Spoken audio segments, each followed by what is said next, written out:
සාදු සාදු බුදුරුවන වඳින්ටයි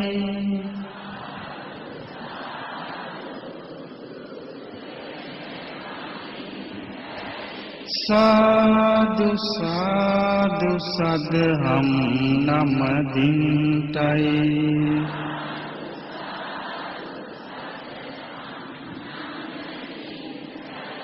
සාදු සාදු සංගරුවන වඳින්ටයි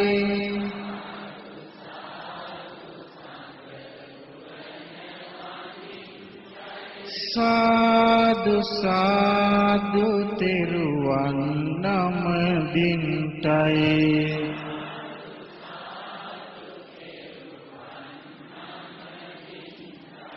ගෞතම මුනිදුගේ සරණ ලැබෙන්ටයි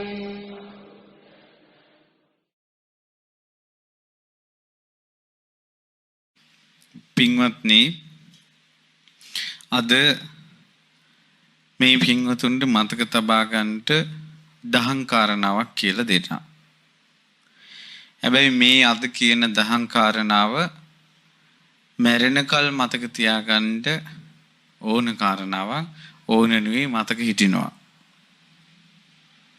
කොහොමද මතක හිටිනවා? මම කාරණාවක් කියන්නම් මේක වෙච්ච දෙයක්. අවුරුදු 12ක විතර දුවෙක් හිටියා. මේ දුව වත්ත පිටේ ඇවිදගෙන යනකොට එක පල්ලමක ලිස්සල වැටුණා. වැටෙනකොට ඒ ගෙදර බල්ලු දෙන්නෙක් හදනවා.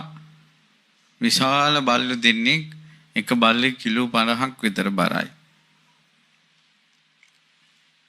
අර සද්දෙට දුවගෙන ආපු බල්ලු දෙන්න දැන් අර කෙල්ල පල්ලමේ වැටිලා කොණ්ඩේ උඩට තියෙනවා. කොණ්ඩෙන් ඇද්දා. කොණ්ඩෙන් දැන් අර බල්ලු දෙන්නම අදිනකොට මේ හිස් කබලේ තියෙන මේ කපාටේ ගල කොණ්ඩි ගලවාගෙන අර බල්ලු දෙන්නට කොණ්ඩි ආවා. හමත් එක්කම ගලවාගෙන හිස් කබල.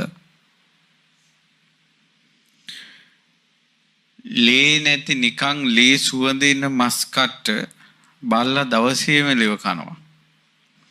උණු ලේ මූණට විසි වුණාට පස්සේ අර බල්ලෝ දෙන්නට පිස්සු හැදුනා වගේ වුණා.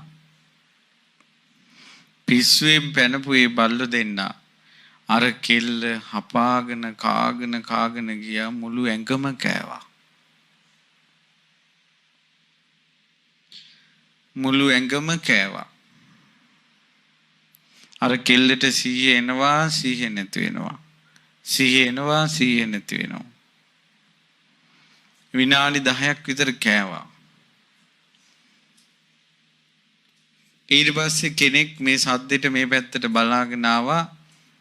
එනකොට ලේ විලක් මැද අර දුව ඉන්නවා දැක්කා. අර පොරවගෙන හිටපු කබාය ඇඟට දැම්මා.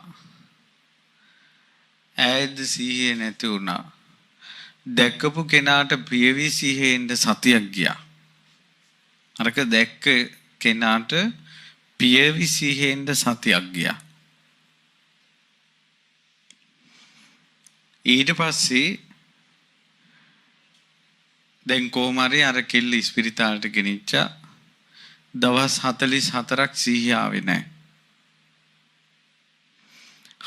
ඒකට කියන්නේ අර 100ක් පාතක් නැතුව ඉන්න ඒකට කියන්නේ කොමා වෙනවා කියලා. ඒ කියන්නේ මලකුණක් තියෙනවා උස්ම ගන්න. උස්ම ගන්න මලකුණක් තියෙනවා. ඒ ලෙඩේට කියන්නේ කොමා වෙනවා කියලා. ඊට පස්සේ සිහිය ආවා. ටිකට් කාලයක් ගියාට පස්සේ ඔන්න ආය හැම හැදිලා මස් හැදිලා දැන් සාමාන්‍ය විදිහට ඉන්න ඒ දරුවා. එතකොට බල්ලෙක් එහෙම Taman පැන පැන කනවා කියන්නේ කොච්චර දුකක්ද? ඕක සැබවින්ම අහලා මම නම් ගොඩාක් සංවේගයටපත් වුණා. මම කියන්න හැදුවේ ওই කතාව අහනකොට ඉස්සර වෙච්ච දෙයක් මතක් වුණා. ඒ ඉස්සර වෙච්ච දේ තමයි හොඳ පුතෙකුට දුවක් ගෙනාවා. ඊට පස්සේ මෙයා දැන් පවුල නඩත්තු කරන්න ඕන නිසා කුලී වැඩට යනවා. උදේ ගිහිල්ලා හැන්දෑවෙ එන්නේ. හොඳ මිනිසුන්ටත් නරක ගෑනු හම්බ වෙනවා. මේ මිනිස්සයා දුකින් පවුල නඩත්තු කරද්දී අර ගෙදර හිටපු ගෑණි වෙනේ කසාදයක පටලැවුණා. වෙන මිනිස්සෙක්ගේ පටලැවුණා. මේක ගමේ ආරංචි වුණා. මේ කෙල්ලට ඉතාමත් ආදරෙන් ඉන්න අර සෙනෙහසින් ඉන්න බැඳපු මිනිස්සයා කිව්වා අනේ ඔයා ගැන මෙහෙම කතාවක් මට කිව්වා මම විශ්වාස කරන්නේ නැහැ. මම හිතන්නේ ඔයා මට ආදරෙමයි කියලා. ඒ නිසා මේ මිනිස්සු කියන කතාව ඇත්තද කියලා ඇහුවා. ඊට පස්සේ කිව්වා මම කියන ඕන තැනක දිවුරන්නා. මම එහෙම කළේ නෑ. මම රෑ කාලේ අඳුරෙන් එන කළු බල්ලෙක් මාව කාලා දමපු දෙන් ඕක ඇත්තක් නා කියලා දිවුරුවා. ඇත්තටද දිවුරුවේ බොරුවටද? බොරුවට දිවුරුවා. ඊට පස්සේ කොහොම හරි මේ කාරණා වෙච්ච නිසා දැන් අර හොර වැඩිට නතර කළා. දැන් පින් කරගෙන හිටියා. මැරුණා. විමාන ප්‍රීතියක් වුණා. ඒ කියන්නේ මුළු දවල් කාලේ දිව්‍යාංගනාවක් වගේ. හැන්දෑව වෙනකොට අඳුරු කැලෑවෙන් මේ වගේ 5-6 ගුණයක් විශාල බල්ලෙක් මතුවෙලා අර දිව්‍යාංගනාවක් වගේ ඉන්න ස්ත්‍රිය කාලා දානවා. ඇටකටු ටික හපාගෙන ඇදගෙන ගිහිල්ලා ළඟින් යන ගඟට දානවා. ඒ ඇටකටු ටික ගඟට දැම්මට පස්සේ ඇටකටු ටිකෙන් ආය අර දිව්‍යාංගනාව හැදිලා උඩට එනකොට ආයෙත් බල්ලා පයින්නවා. රෑ එළි වෙනකල් කනවා. මැරෙන්නේ මේ විදිහට මේ ප්‍රේතී දුක් විඳිනවා තවම. දැන් අවුරුදු 4000ක් විතර ඇති. විනාඩි 5ක් බල්ලා කාපු අර දුව ගැන අපිට එච්චර සංවේගයක් දුකක් හිතුණා නම් රැයක් කෙලිවිනකල් බල්ලෝ කන දැන් අවුරුදු 4000ක් ගිය ප්‍රේතී තවම ජීවත් වෙනවා. ප්‍රේත ලෝකෙ ඉපදිලා ඒ විදිහට දුක් විඳින්නේ වැරදි කාම සේවනය කරපු නිසාද? බොරුවට දිවුරපු නිසාද? බොරුවට දිවුරපු නිසා.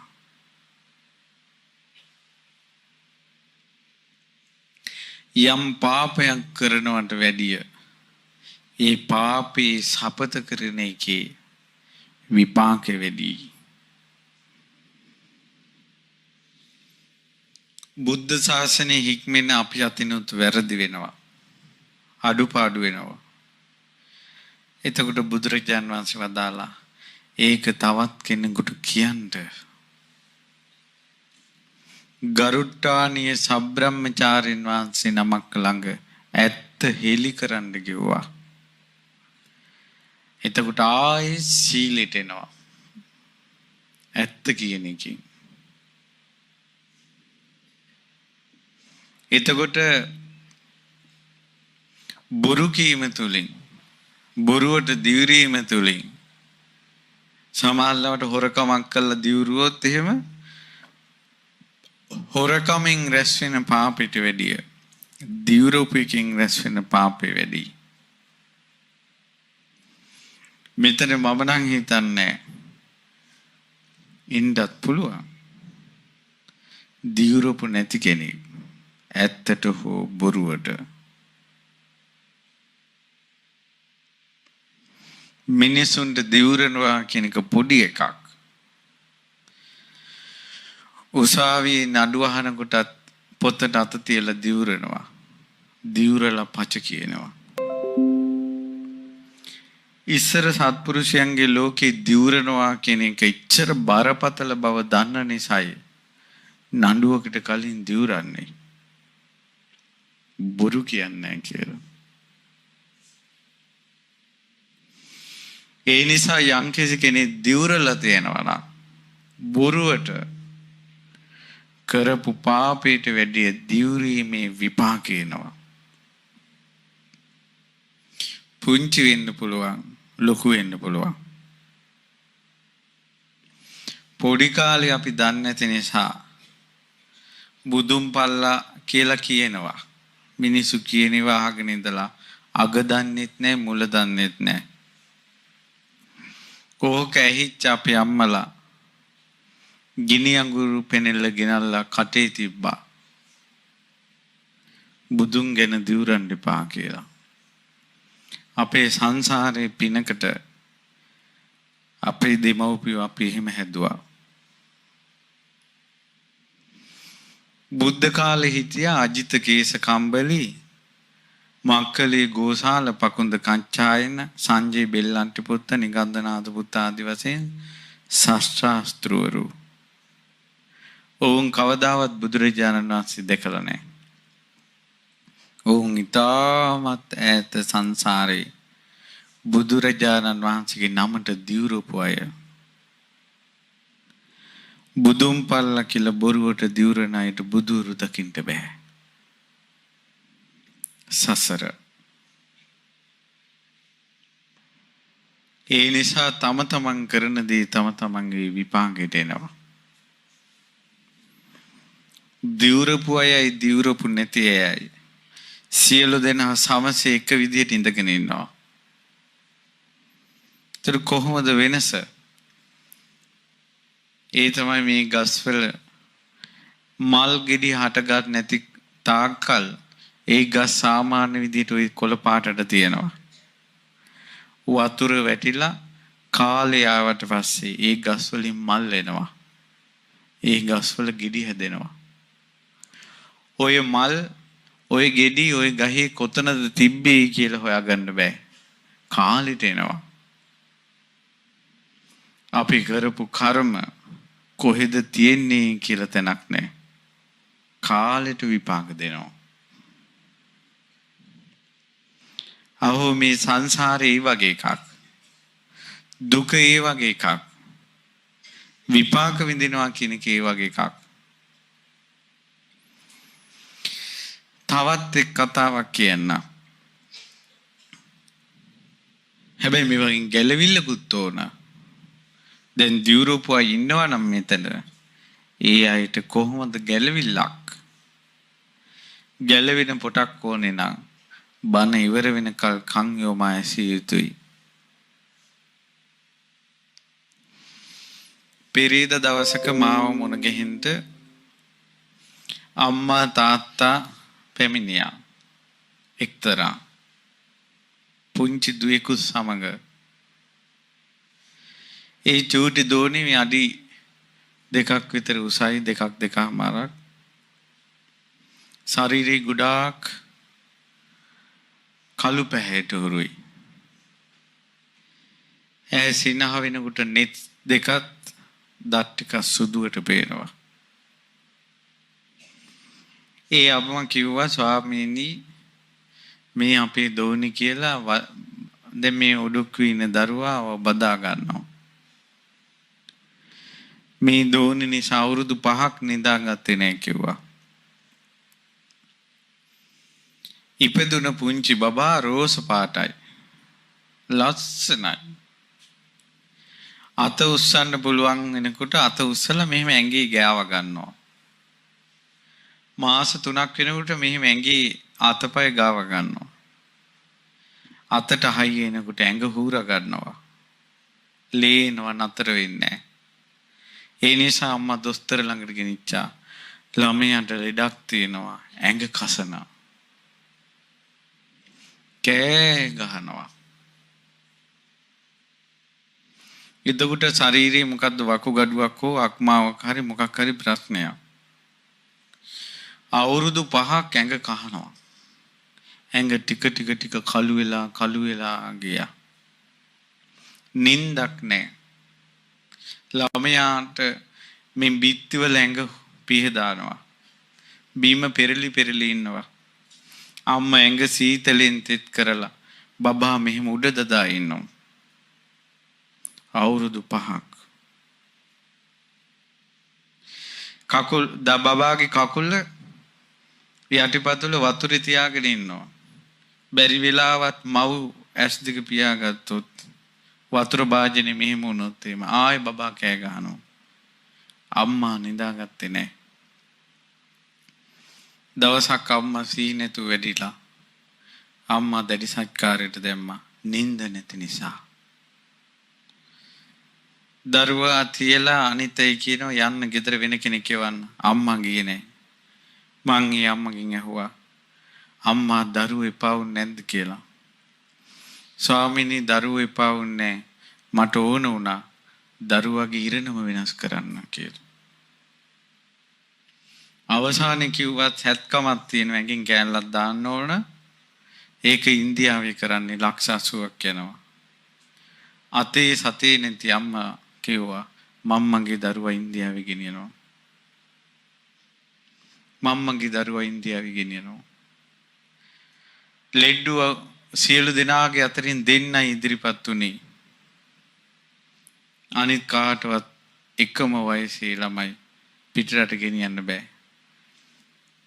එක ඇඳෙන් ඇඳට තමන්ගේ දරුවාගේම ලෙඩේ තියෙන එක ලෙඩා මෙරි යනවා මේ අම්මට පේනවා.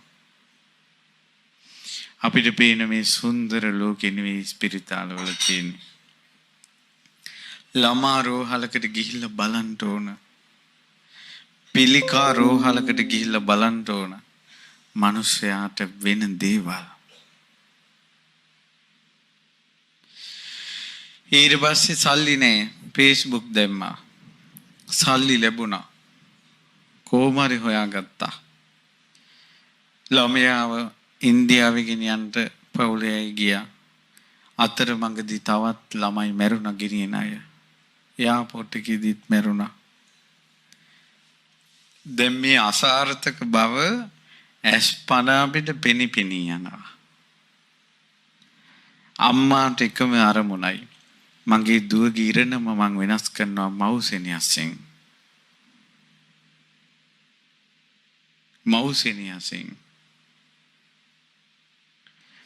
ඉන්දියාවේදීත් වෙන ළමයි මැරුණා ගෙනිච්ච. දොස්තරලා කිව්වා ජීවිතය ස්ථිර නෑ. සැත්කම හරියන්ට තියෙන්නේ දශමයක්. වරදින්න තමයි වැඩි. ජීවිත දෙකටම වගේ කියන අම්මා කව මගේ ඇඟෙන් කැල්ලක් කරන් දාන්න. දැම්මා. අම්මා ඇස්සරලුපු ගම බැලුවේ කෝ මගේ දුව කියලා. ඇඳවල දෙක මෙහෙම ඇල කරලා බබාට අම්මා පේන්නත් අම්මාට බබා පේන්නත් සැලසුවා. ඇගේ රෝගී සුවපත් වුණා. අම්මා මට කිව්වා ස්වාමීනි මම්මගේ දුවගේ ඉරණ වෙනස් කළා. මව්සෙනියසින්. ධර්මයේ මැරිලා නැහැ. තවමත් ජීවමානයි. මැරෙන අයට පණ දෙන ආදරේ තවමත් තියෙනවා. මං ඊ අම්මට කිව්වා මේ දරුවලව ගොඩක් පින් කරවන්න. මොකද මේ දරුවා ජීවත් වෙන්නේ ඔයාලා නිසා. මේ දරුවා පින් කරනකොට ළමයාටත් පින්. මෙයාව ජීවත් කරවපු ඔයාලටත් පින්. තව බණ පදයක් කිව්වා. මං කිව්වා අම්මා උඹලගෙන් එක්කෙනෙක් මේකෙන් ගැලවෙන්නලා. එකෙක්. ඇයි මං එහෙම කිව්වේ? මේ කර්මේ හොඳට ඒ කතාව මට ඒ කතාව සම්පූර්ණයෙන් කියන්න බෑ. ඒ කතාව කියන වෙලාවේ මං ගොඩාක් ෂොක් වුණා. මට ඇහුන්නේ නැහැ කියපු ඒවා. තව දිගට කිව්වා විස්තරي. ලස්සනට පේනවා දරුවයි අම්මයි තාත්තයි ඒ තුන් දෙනා තුළම කර්මය කරකැවෙනවා. මම කිව්වා පුළුවන් නම් ওই තුන් දෙනාගෙන් එක්කෙනෙක් ගැලවෙන්න. ඇයි තුන් දෙනා එකට කරපු කර්මයක් එකතු වෙච්ච ගමන් විපාක දුන්නේ. එකෙක් හරි ගැලවුණොත් එහෙම අර දෙන්න එකතු වුණා කියලා විපාක දෙන්නේ. අනාගතේ දේවදත්ත පහළ වුණොත් එහෙම ඔහුට වෛර බඳින්න කෙනෙක් නැහැ. ඒ නිසා දේවදත්ත තුල වෛරය හටගන්නේ අනාගතේ. මාමින් කියන දේ තේරෙනවද? එකට කරපු කර්ම. පෞල් ජීවිතවල අප්‍රමාණ දුක් විඳින මිනිස්සු ඉන්නවා. ඒ එකට එකතු වෙලා සංසාරේ එකට කරපු කර්ම. මේ කොල්ලෝ කෙල්ලෝ හරි ආසයි තරුණ වයසේ උන්ට කෙල්ලොත් එක්ක යාළු වෙන්න කොල්ලොත් එක්ක යාළු වෙන්න. එකට කරපු කර්ම ආවොත් බැඳපු ගමන් විපාක දෙනවා. බැඳපු ගමන් විපාක දෙනවා. ඒකයි භයානක. කොල්ලත් හොඳට ඉන්න පුළුවන්. කෙල්ලත් හොඳට ඉන්න පුළුවන්. බැඳපු ගමන් විපාක දෙන්නේ. අවුරුදු 9ක් යාළු වෙලා ඉඳලා බැඳලා මාසෙන් ඩිවෝර්ස් වෙච්ච දික්කාසාද වෙච්ච ජීවිත කතා අපිද අහලා තියෙනවා. කුමක්ද සිදුුනේ කියලා අහන දකින්න අය කල්පනා කරනවා. අමුතුවෙන් කල්පනා කරන්න දෙයක් නැහැ. මෙයා මට හොඳයි කියලා හිත කිව්වේ කර්මේ විපාක දෙන්න හිතෙන් ග්‍රහණය කරගත්ත අරමුණ. අපිත් මහාන වෙන්න සංසාරේ යම් සංස්කාර රැස් කරපු නිසා කසාවත දකින්නකොට බණපද ඇහෙනකොට අපේ හිත කිව්වා මහානවෙනින් කිව්වා. ඒක අපිට වළක්ව ගන්න බෑ. අපි මහාන වුණා. ඒ වගේ තමයි කොල්ලෝ කෙල්ලෝ යාළු වුණාට පස්සේ කර්මයෙන් හිතට දෙනවා. මේකි බැඳපා. ඊට පස්සේ විපාක දෙනවා. පුදුම එකක් මේක. පුදුම එකක්. සමහර අයගේ විපාකෙ තියෙන්නේ අම්මයි තාත්තයි හොඳින් ඉන්නවා. පළවෙනි බබා ලැබෙන්න ඕන. ඊට පස්සේ විපාක දෙන්න ගන්නවා. ඇයි අර තුන් දෙනා මේකට කරපො. දැන් හොඳ කොල්ලෙකුයි කෙල්ලෙකුයි ඉන්නවා කසාද බැඳලා මේ හරි ආදරේ. දැන් තුන්වෙනි එක ආපු නැති නිසා විපාකේ සෙට් වෙන්නේ නැහැ. ඔය දෙන්නයි තවත් එක්කෙනෙකුයි මොකක් හරි පව්කාර වැඩක් එකතු වෙලා සංසාරේ කළා නම් දරුවා වෙලා ඉපදිච්ච ගමන් එනවා කර්මය. අద్භුතයි. ඒ නිසා කර්මේ දායාද කරගෙන ඉන්නේ කියලා නිතර සිහි කරන්න ඕන. සංසාරේ කර්ම චක්‍රය ගැන යම් බණක් තේරෙනවා නම් මිනිස්යන්ද පුදුමයි පින්වත්නි මේ hina වෙලා ඉන්න එකත්. මේ hina වෙලා ඉන්න එකත් පුදුමයි. අපේ බුද්ධ ශාසනේ කෙනෙක් රහත් වුණා බුදුරජාණන් වහන්සේ ගේ ශාසනේ ධම්මරුචි කියලා අවුරුදු 7යි වයස. උන්වහන්සේ 이르දි සම්පන්නයි. ගන්ධ කුටියේ ඉස්සරහින් උන්වහන්සේ වඩිනකොට බුදුරජාණන් වහන්සේ කතා කළා ධම්මරුචි මෙහෙන්න. තුන් ධම්මරුචි මෙහෙන්න. ධම්මරුචි අපි දෙන්න මුණ ගැහුනේ අසංඛේය කල්පලක්ෂ 4කට පස්සේ. ධම්මරුචි ඔබට මතකයිද කියලා ඇහුවා. අසංඛේය කල්පලක්ෂ 4කුත් කල්පලක්ෂයකට පස්සේ මුණ ගැහුනේ. ඒ කොහොමද? එදා දීපංකර පාදමූලේ අපේ මහ බෝධිසත්වයෝ විවරණ ගන්නකොට අනාගතේ ගෞතම නමින් බුදු වෙනවා කියලා එතන අහගෙන හිටපු කොල්ලෙක් ගෞතම නමින් බුදු වෙනවලු මේ පුදුම එකක් කියලා අර ගෞතම කියන නාමේ හිතේ කියව හිටියා. මේ මිනිස්සයා මේක හිතා ගෙදර ගියා. ගෙදර මොකක් හරි ප්‍රශ්නයක් වෙලා මේක මෙයා මැදිහත් වෙලා තරහ ගිහලා අහුවෙච්ච එකකින් ගැහුවා අම්මට. අම්මා මැරුණා. කල්පයක් නිරි. ඊළඟ කල්පේ ඉපදුනා ඒ අතෙමුත් අම්මා මැරුණා. කල්පයක් නිරි. මේ මව් මරණ පියා මරණ පාපය සංසාරේ පුරුද්දට යනවා. අජාසත් පවා සංසාරේ කලින් මව් මරා තිබෙනවා. සමහර ජීවිතවලට දරුවෙක් වෙලා ඉපදුනොත් එහෙම මව් මරණ දරුවෙක්. අපිට තේරෙන්නේ මේක. බය වෙන්න නෙවෙයි කියන්නේ. බය වෙන්න ඕනේ දරුවන්ට නෙවෙයි. කර්මයට. සංසාරෙට. ගොඩ යන පොටක් හොයාගෙන යන්න ඕන. මේකින් ගැලවෙන පොටක් සොයාගෙන යන්න ඕන. මිදෙන මාවතක් සොයාගෙන යන්න ඕන. ඊට පස්සේ ඔන්න මේ මහා භද්‍ර කල්පේ ඉපදුනා කල්පයක් ආයුෂ තියෙන මාළුවෙක් මුහුදේ. සෙවැත් නුවර මිනිස්සු පිරිසක් නැවී යනවා මුහුදු ගමනේ. යනකොට අර මහා මාළුව හරහට හිට්ටා. නැව යන්නේ. මිනිස්සු එක හඬින් කෑ ගැහුවා. ගෞතම නම් වූ තථාගත බුදුරජාණන් වහන්සේගේ පිහිටයි කියලා. ගෞතම කියන නාමය අහපු ගමන් මාළුවාගේ හදවත පිපුරුවා.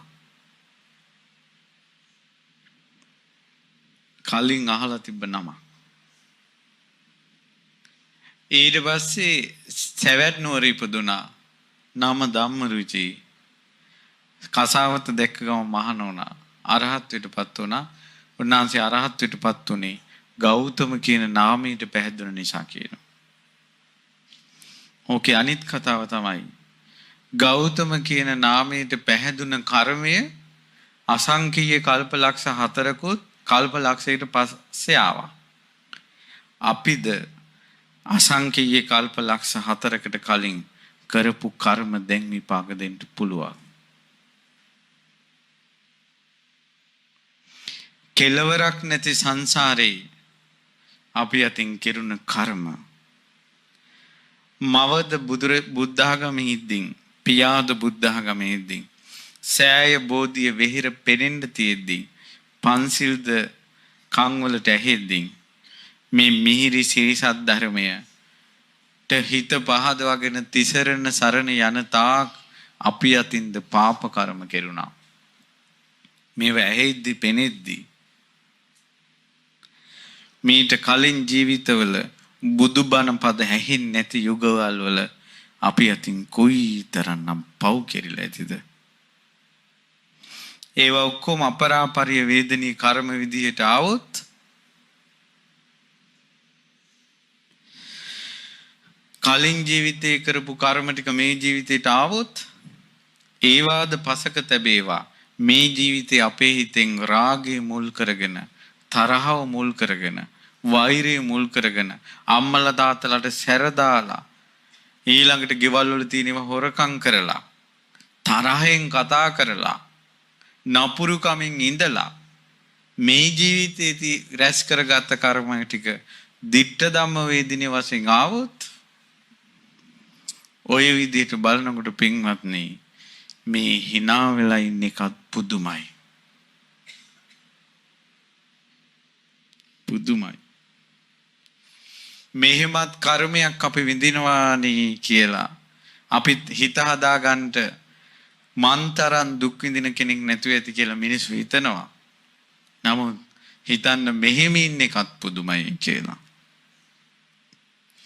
මං ළඟදී තරුණ වැඩසටහනක් තියෙනකොට ළමයි චිට් එකක් එවලා තිබ්බා. ස්වාමීනි අපේ ආච්චි ස්වාමීනි අපේ ආච්චි අවුරුදු 90යි ලෙඩ ඇඳේ අප්‍රමාණ දුක් විඳිනවා පවක් නේද ගෙවන්නේ කිව්වා. ආච්චි මැරුණා නම් හොඳයි ඇත්තටම මෙච්චර දුකක් විඳින්නේ උන්දගේ පව්කාරකමට නේද කිව්වා. මං කිව්වා දුව මම හිත කෙල්ලෙක් ලියලා ඉවලා තිබ්බේ. මං කිව්වා දුව මේ ගැන මොකද්ද හිතන්නේ? ඔය ආච්චි කරගත්ත කර්ම අනුව මැරිලා යන්න තියෙන්නේ අපායට නම් දැන් ලෙඩ ඇඳේ මල මුත්‍රා ගොඩේ ඉන්නේ කොහොඳයිද නරකයිද? හොඳයිද නරකයිද? හොඳයි.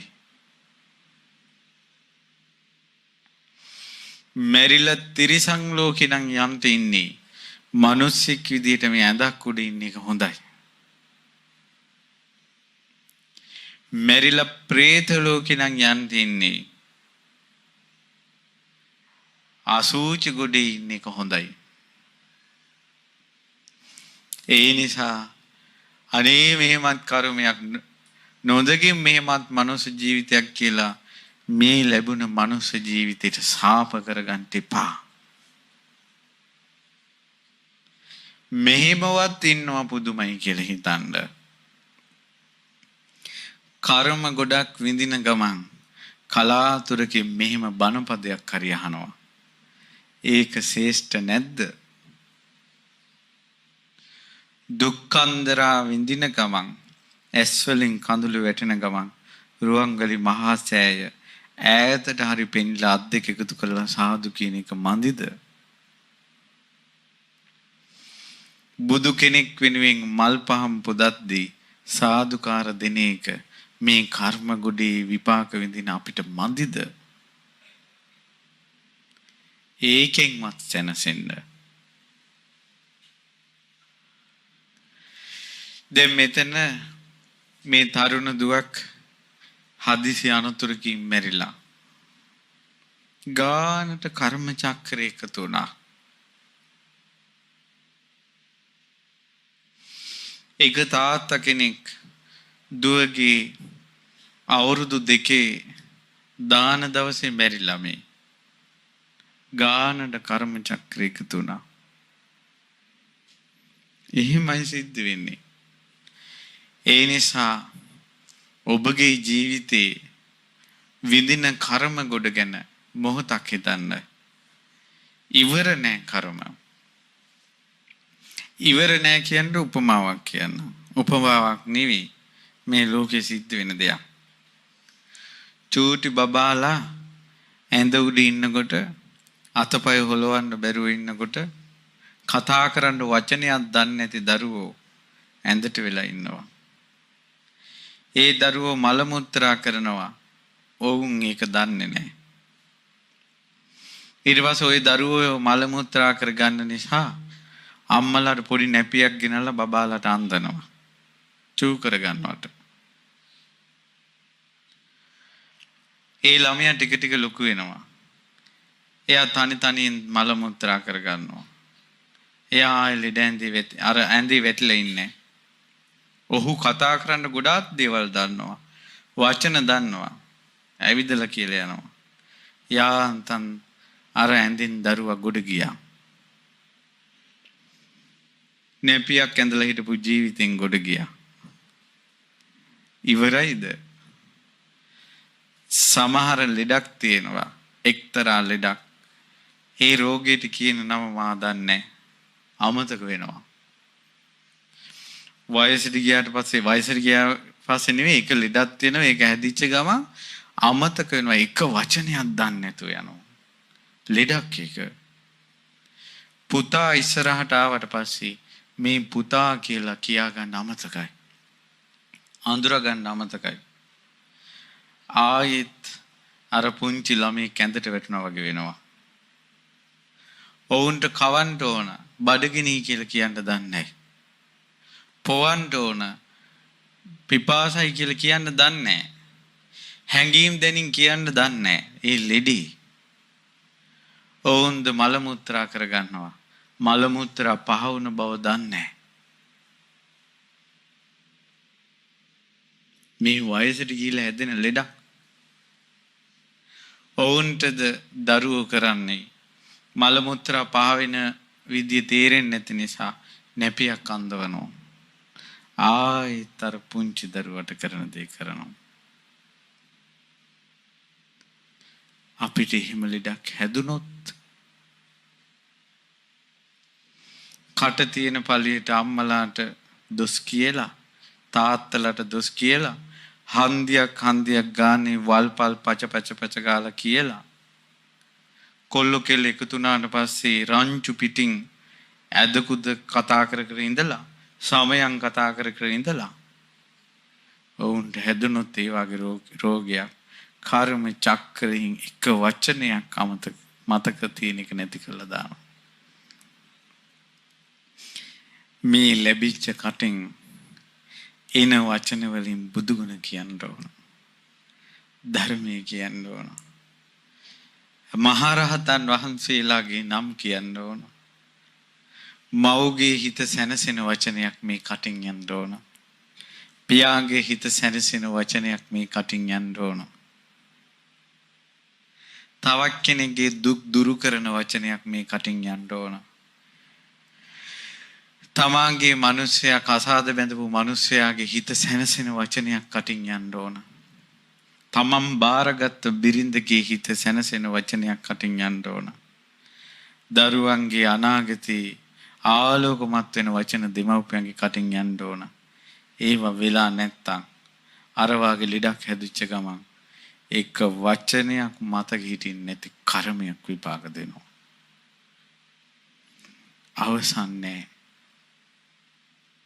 අවසන්නේ අවස්ථාව ලැබෙනකල් කර්මී බලාගෙන ඉන්නවා.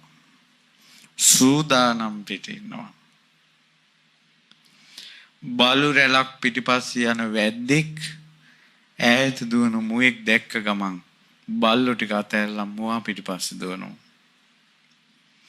කකා බිබි ජීවන චක්‍රේ යන මිනිසයාට විපාක දෙන්න කර්මයක් ආපු ගමන් සංසාරේ කරපු එකක් ඉදිරිපත් වෙනවා.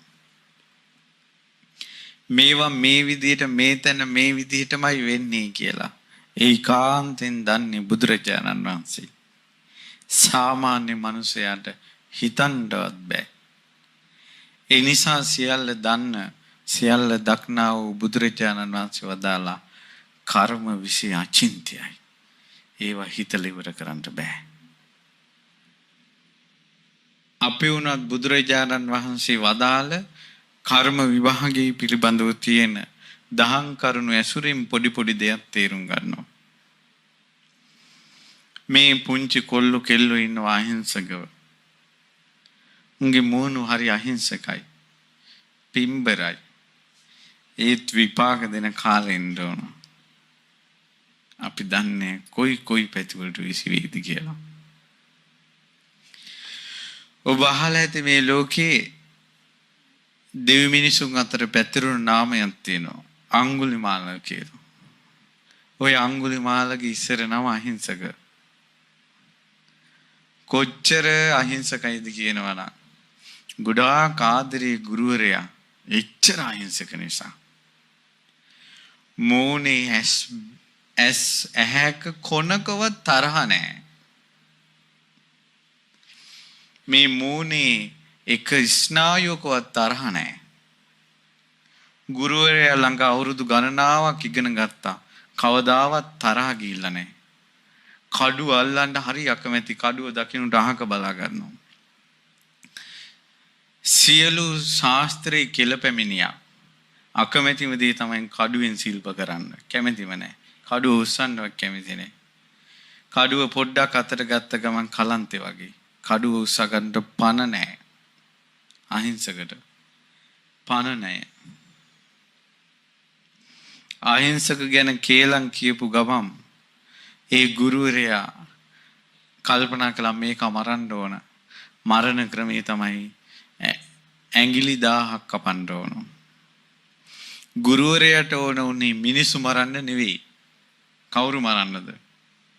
අහිංසක මරන්න. ඇයි මෙයා මරන්න කියලා කඩුවක් අතට අරන් යනකොට මෙයා කඩුව උස්සනකොට අරින් ගහලා ඉවරයි. එච්චර පණක් නැහැ. මිනිස්සෙකුට ගහලා මිනිස්සෙක් කැපෙන්න තරම් ගහන්න ආවේගයක් එන්නේ නැහැ. අහිංසකට. ඒ තමයි ගුරුවරයාගේ ඔහු ගැන තිබ්බ දැනුම. එනමුත් ගුරු ගෞරවයෙන් ගුරුවරයා කියන දේ කරන්න ඕන කියලා කඩුව අතට ගත්ත ගමන් ඇත්තු 7 දෙනෙක්ගේ බලය ආව ඇඟට. මිනි බරන්න ඕන කියලා කඩුව ගත්ත ගමන් ආවා. සංසාරේ පුරුදු කරපු තේජස ආවා. මිනි මරපු කර්ම ටික ආවා. ඔහුව නවත්තන්න නම් බෑ. ශබ්ද විඳුටුවත්. ඒ වගේ අහිංසක මිනිස්සු ඇති මෙතන. අහිංසක ළමයි ඇති මෙතන. ඔවුන්ටද ඒ අදාළ දේ මොන ගැහිච්ච ගමන් හොඳ හෝ වේවා නරක හෝ වේවා මෙන්න මේ චක්‍රේ වෙනස් කරන්නට බුදුරජාණන් හේතුඵල ධමයට නෙවෙන්නේ බුදුරජාණන් වහන්සේ දැක්කා මේ චක්‍රේ වෙනස් කරන්න පුළුවන් හේතුඵල ධමයෙන්මයි. සංසාරේ වැරදිච්ච තැන්වල නරක වැඩ කරපු ඒ වගේ කර්ම විපාක ලබන්ට එක්තරා පොටක් බලපානවා. කියන්නේ එක මිනිසෙක් මුණවේ ගැහිච්ච ගමන් ඒ පව් ටික ඔක්කොම හාරහාර ගන්න පුළුවන් ඒකට. ඒකට කියන නම තමයි අසත්පුරුෂයා. බාලයා. කොහේ හරි පව්කාරයෙක් සෙට් වෙච්ච ගමන් ජීවිතේට සංසාරික කර්ම එනවා. බේබද්දෙක් වෙන්න ඕන කර්ම තියෙනවා නම් ගානට අසත්පුරුෂයා ළඟ එනවා. අසත්පුරුෂෙක් සෙට් වෙච්ච ගමන් අම්මා තාත්තට බැනලා පව් රැස් කරගන්න තියෙනවනේ. ඇයි අර අසත්පුරුෂයා කියනවා අරේ යන් මෙහෙ යන්. අම්මලා කියනවා තොපි කොහෙද යන්නේ? කියපු ගමන් අම්මගේ ඇඟට කඩාපනිනවා. තොපි කරබා හිටපියව. අපිට අපේ පාඩුවේ යන්න දෙන්නේ නැහැ. අසත්පුරුෂෙක් සෙට් වෙලා.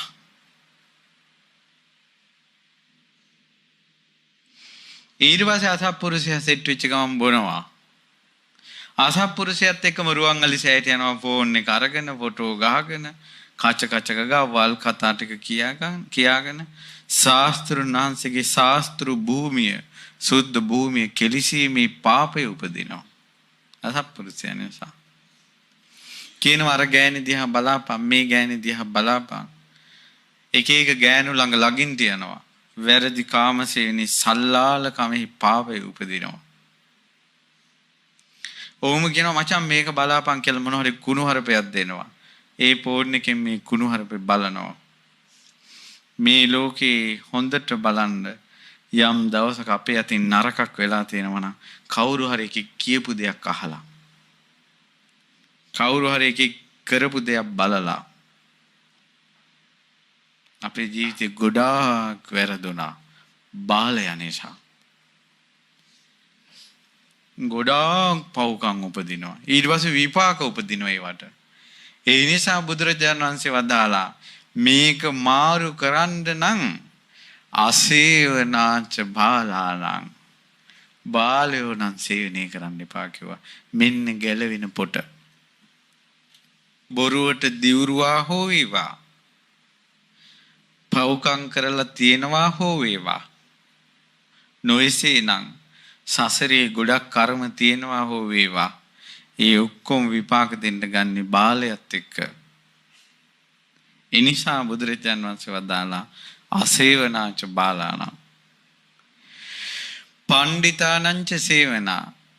මේ ලෝකෙ පින් උපද්දවලා හාරලා දෙන්න පුළුවන් කෙනෙක් මේ ලෝකේ ඉන්නවා. ඒ කෙනාට කියනවා සත්පුරුෂයා කියලා. කල්යාණ මිත්‍රයා කියලා. පණ්ඩිතයා කියලා කියනවා. ඒ යහපත් කෙනා ඇසුරු කරන්න ඕන. එතකොට සංසාරේ කරපු පින් විපාක දෙන්න ගන්නවා. ඉතින් මෙයාට අර පාපයෙන් වෙන බලවේගී වහන්න බුදුරජාණන් වහන්සේ අසේවනාංච බාලාණං බාලය ඇසුරු කරන්න එපා. සත්පුරුෂය ඇසුරු කරන්න කිව්වා. බාලයයි සත්පුරුෂයයි දෙන්නම ඇසුරු කරලොත් එහෙම කර්ම දෙකම විපාක විඳිනවා. එනමුත් මේ අසත්පුරුෂයාට පුළුවන් ඕනම සත්පුරුෂ ඇසුරක ඉන්න එකේ කොක්ක ගහලා ගන්න. ඒ නිසා ශාස්ත්‍රුන් වහන්සේගේ වචනේ නම් වරදින්නේ නැහැ. ඉස්සලාම කරන්න ඕනේ අසේවනාංච බහලානා. පව්කාරයුන් නම් ඇසුරු කරලා වැඩම නැහැ. සංසාරේ සැඟවිච්ච පව් ඇවිල්ලා විපාක දෙයි. සංගවිච්ච කර්ම. ඒව විපාක දෙන විදිහක් මං කියන්නම්. මේ අවුරුදු 16ක විතර කොල්ලෙක් අවුරුදු 15ක කෙල්ලෙක්ගේ කියාලු වුණා. ඊට පස්සේ දැන් අසත්පුරුෂයා කියනට අපිට මතක් වෙන්නේ බයික් එකක් ගත්ත ඔය බજાරේ ඉන්න කොල්ලෙක්නේ නෑ. තමන් යාළු වෙච්ච කෙල්ල වෙන්න පුළුවන්. මේ කී දවසක් කෝල් කරලා කියනවා කොල්ලට අනේ අයියේ ගෙදර කවුරුත් නෑ එන්න. අන්න පව්කාරයා. දැන් ඔන්න කොල්ලා දැන් අර ස්ත්‍රී හඬට ස්ත්‍රී වචනවලට සිත ඇතුලේ බුරුබුරා නැගින රාග ගින්නට ඔහුද මම්මුලා කුසේ කාන්දමකට ඇදෙන යකඩයක් වගේ අර ගෙදරට ගියා. ගෙදර කවුරුත් නැහැ. ඊට පස්සේ දැන් අරකි දැන් ඔන්නේ අර අවුරුදු 15 අවුරුදු 15ක ගෑණි කෙල්ලු කියලා වචන පාවිච්චි කරන්න බෑනේ. අර කාව පොළඹවා ගත්තා. අවුරුදු 16ෙම වැරදි කාමසේනී පාපේ රැස් වුණා. බාල ඇසුර. මේකට මොලයක් නැහැ. ගෙදර කවුරුවත් නැති වෙනකොට මාව මතක් වුණා වගේ. යම් දවසක කසාද බැඳ ගමන් මිනිහා නැති වෙනකොට වෙන මිනිහෙක් මතක් වෙනවා. පවුල් අඳුරුයි. පවුල් අඳුරුයි. ඒ නිසා යාළුවලා ඉන්න කොල්ලෙක් කෙල්ලෙක් වුණා මම මේ තරුණ ළමයි ඉන්න නිසා මතක් කළේ. යාළුවලා ඉන්න කාලේ නරක යෝජනා කරනවා නම් ඔහු අනාහි බාලයාය. අහප්පුරුෂයාය. එතනින් එහාට සංසාරික කර්ම එනවා. තෝතෝ කිකිය ගෑණි මිනිහා බැන ගන්නවා නම් ඒව එනවා. ගොනා බූරුවා බල්ලා කියලා ගෑණිගේ මිනිහා බණුන් අහන්න ඕනේ නම් ඒ කර්ම ටික එනවා. ලස්සනට කර්ම චක්‍රේ මට මේක මෙතනින් මතුවෙනවා කියලා කියන්න මට ඥානයක් නැහැ. මෙහෙම කාරණාවක් කියන්න. ඔය සමහර ගෙවල් වල ඉන්නවා කොල්ලෝ. අම්මා වචනයක් කියන්න දෙන්නේ නැහැ ඒකට. කිව්ව ගම අම්මා ගැඟට කඩාපයින්නවා. තාත්තා වචනයක් කියන්න බෑ. වදපු දරුවන්ට අම්මට තාත්තට වචනයක් කියන්න බැරි නම් මොකද්ද මේ? අම්මා තාත්තට වචනයක් කියන්න දෙන්නේ නැහැ. ගානට කර්මයේ හැදෙනවා. කුණු බැනුම් අහන ගෑණියෙක් හම්බ වෙනවා. වදපු දෙමව්පියන්ගෙන් සැරට වචනයක් අහන්න අකමැති වෙච්ච පාපේට අම්මා තාත්තා බැනපු නැති වචන වලින් ගෑණි බයිනවා මිනිහට.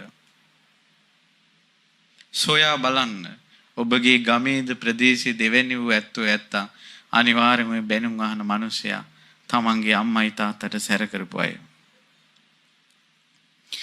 සමහර ගෙවල් වල කෙල්ලෝ ඉන්නවා අම්මා උයනකොට ලුණු ගෙඩියක් සුද්ධ කරන්නේ නැහැ.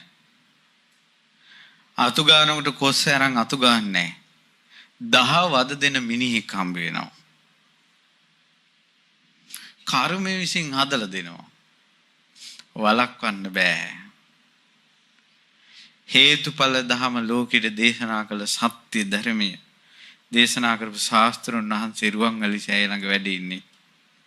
අපි ගෙවල් වල ප්‍රශ්න කියලා මහසෑයට කිව්වට හේතුඵල ධමයට අනුව නම් වෙන්නේ කොහොමනම් පිහිට වෙන්නද? ඒකයි.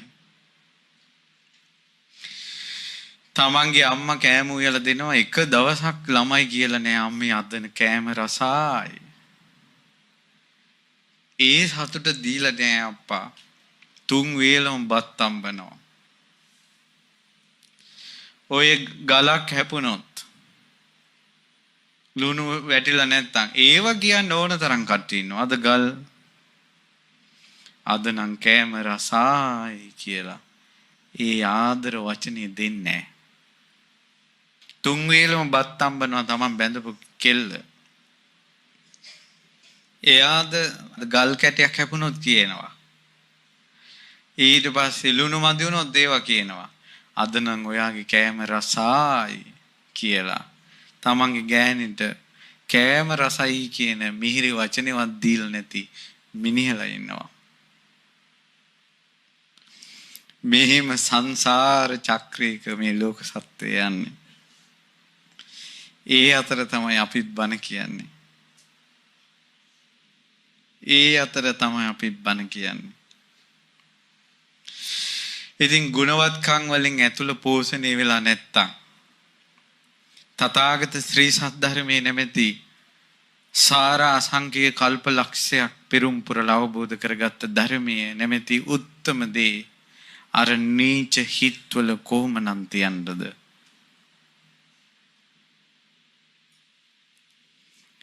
ඒ හිත්වල කොහොමද තියන්නේ ධර්මය? ඇතුලේ ගුණවත්කම් නැතුව මේ ඔක්කොම අගක් මුලක් නැතුව තේරෙන්න නම් කල්යාණ මිත්‍රය ඇසුරු කරන්න ඕන. ඊළඟට පූජාච පූජනීයාන පිදියුත්තම් පුදන්න ඕන. සංඝයාට ගරු කරන්න ඕන. ශාස්ත්‍රුන් වහන්සේ සිහි කරගෙන මෙවැනි පුද පූජා කරන්න ඕන. මහසෑය බෝධිය වඳින්න ඕන. කර්ම ගෙවි ගෙවි පින් ගොඩාක් මතුවෙනවා. මගේ ශාස්ත්‍රුන් වහන්සේගේ ශ්‍රී සද්ධර්මය වරදින්නේ පිළිවෙලටමයි තියෙන්නේ. සත්පුරුෂය ඇසුරු කරන්න ගත්ත ගමන් පුදනේව වැඩි කරන්න ඕන. පූජාච පූජනීයාන. එතකොට තමයි පින් විපාක දෙන්න පරිසරයක් හැදෙන්නේ. ඒකද කියනවා පතිරූපදේශී කියලා. පතිරූපදේශ වාසෝච පුබ්බේච කත පුඤ්ඤතා. අසංකේය කල්ප ගණන් කලින් කරපු පින් එනවා උඩට. පුබ්බේච කත පුඤ්ඤතා. පිළිවෙලක්මයි මේ ධර්මයේ තියෙන්නේ. ඒ නිසා ඔය තමයි ගැලවෙන පොට. දිවුරණේ කියා දිනව කිව්වා. එකට කරපු කර්ම එකට විපාක දෙන හැටි කිව්වා. සංසාරේ කර්ම විපාක දෙන විදිහ අනුව අපි මේ hina වෙලා ඉන්නවවත් පුදුමයි කියලා කිව්වා. කොල්ලු කෙල්ලන්ට වරදින හැටි කිව්වා. ඊට පස්සේ මේ පාර හරියන්නේ කොහොමද? වැරදින්නේ කොහොමද?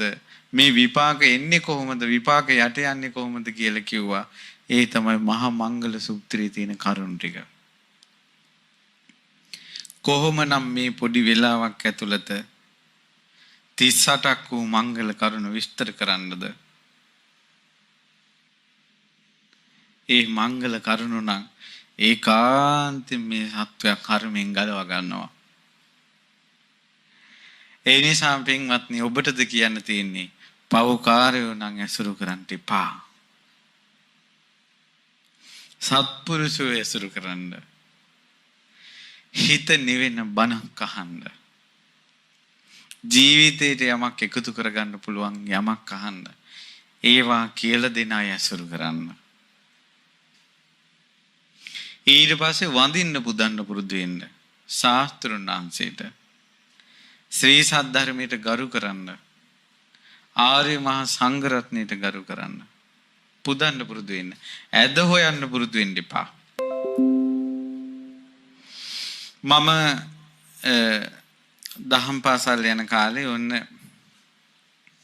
හාමුදුරු කියනවා රේසරයක් අරන් වරින් බං කියලා හාමුදුරුවෝ මම අපි අහනවා හාමුදුරුවනේ සල්ලි පස්සේ දෙන්නම් කියලා ඊළඟන වරින් කඩ මණ්ඩියට දුවගෙන යනවා. කඩ මණ්ඩි එක්තරා කඩේකින් රේසරයක් ඉල්ලනවා. කාටද? හාමුදුරන්ට. සල්ලිකෝ පස්සේ දෙන්නම් කිව්වා. හාමුදුරන්ට කියාපන් ණය වැඩි කියලා අපි දැන් රේසරය අරන් දුවගෙන එනවා. ඒ මිනිස්සුම කඩ මණ්ඩියේදී කතා වෙනවා. හාමුදුරුවෝ පිරිකර විකුණනවා බං කියලා. හාමුදුරුවෝ පිරිකර විකුණන ඇදී හොයනවා. රේසරය පූජා කරන්න දෙකෙක් නැහැ. වැවෙන රැවුල මේ ගස් වලින් කපා ගන්න බෑ. ඒකට රේසරයක් ඕන. ඒ රේසරේ ගන්නට කාසි පණමක් ඕන. අවශ්‍යතා ඉදිරියේ ගොඩාක් අයට සිල්පද අමතක වෙනවා. ඔක්කොම හේතුඵල ධමයටම සිද්ධ වෙනවා. එක එක්කෙනාගේ ඇද හොයන්නේ නැතුව කේල් කෙනක් එදුනට පස්සේ ඉදින ඇවරි පළවෙනි ඇවරිය පන්සලට පිදුවා නම් පූජාංච පූජනීය. අස්වැන්නක් ගත්තට පස්සේ වීබර පන්සලට ගිහිල්ලා දැම්මා නම් පුදලනේ මේ ඉඩම් කඩම් හරි හම්බ කරගත්ත හත්මුතු පරම්පරාවකට පින්නේ රස්සාවක් ගත්තට පස්සේ හම්බින පඩියෙන් රේසරයක් බ්‍රෂ් එකක් ඊළඟට ටූත් පේස්ට් එකක් මොනවා හරි බිස්කට් එකක් තුවායක් පිදුවන මොකක්වත් නැහැ. අනිත් අයගේ අසුචි වලට ඇඟිල්ල ගගහා ඉන්න ලෝක සත්‍යය පුරුදු වෙලා තමන් ඇඟිල්ල ගහලා කියනවා මේක ගඳයි බං කියනවා. ඒකමයි ඒ අසුචි වලට ඇඟිල්ල ගැහුවේ. මේ අපි විඳවනවා මන්දිද මේ අනිත්‍යුන්ගේ ඒවා හොයන්න. ඒ නිසා පුදන්ට පුරුදු වෙන්න ඕන ඇදකුද හොයන්න නෙවෙයි. පූජාච පූජනීයාන. එතකොට තමයි පතිරූපදේශ වාසෝච. නැත්තම් රුවන්වැලිසෑය යහ තියෙද්දි මෙහි අපායක් හදාගනි. රුවන්වැලිසෑය ඉදිරියේ දෙව්ලොව හදාගන්නේ සත්පුරුෂ ඇසුර තියෙන කෙනා. සත්පුරුෂ ඇසුර තියෙන කෙනා. ඒ නිසා සත්පුරුෂය ඇසුරු කරන්න, කල්යාණ මිත්‍රයෝ ඇසුරු කරන්න, ධර්මය අහන්න. මේ කන් දෙක ලැබුණේ සංසාරේ පිනකට. කන් ඇහෙන්නේ නැති බීරි මිනිසෙක් දැක්කොත් අපිට හිතෙනවා මුන් සංසාරේ කොච්චර පව් කරලා ඇතිද කියලා. එහෙනම් අපේ සවම්පත් දෙක ඇහෙන්නේ පිනකට. ඔය ඇහෙන කන් දෙකෙන් බලන්න දවසේ වැඩිපුර මොනවද අහන්නේ කියලා. දුක් අදෝනා, බැරි බැරියාව, නැති නැරියාව ඕවා දවසේම අහන්නේ. කච්ච කච්චේ අනේ මේ හිත සූපත් කරන බණපදයක් පැයක් හරි අහන්න නැත්තම් දවසකට සූපත් වෙනවා. කවදා හරි සූපත් වෙනවා. මේ අහන බණෙන් කවදා හරි සූපත් වෙනවා. සාර අසංඛී කල්ප ලක්ෂ 4කට කලින් ගෞතම කියන නාමය අහපු කෙනා සූපත් වුණා. ධර්මය අහන අය කවදා හරි සූපත් වෙනවා. සංසාරි කර්ම චක්‍රේ දැන් බැටකකා අමාරුවෙන් සිල් රැක්කත් අමාරුවෙන් බණ භාවනාව කළත් අමාරුවෙන් ජීවිතේ ගැට ගහගෙන ගියා. බණහනික නතර කරන්න එපා. සාදු ඔය දුක් වලින් ඔබ සූපත් කරන්න අහන්න තථාගත ස්ත්‍රී සත්‍යයි.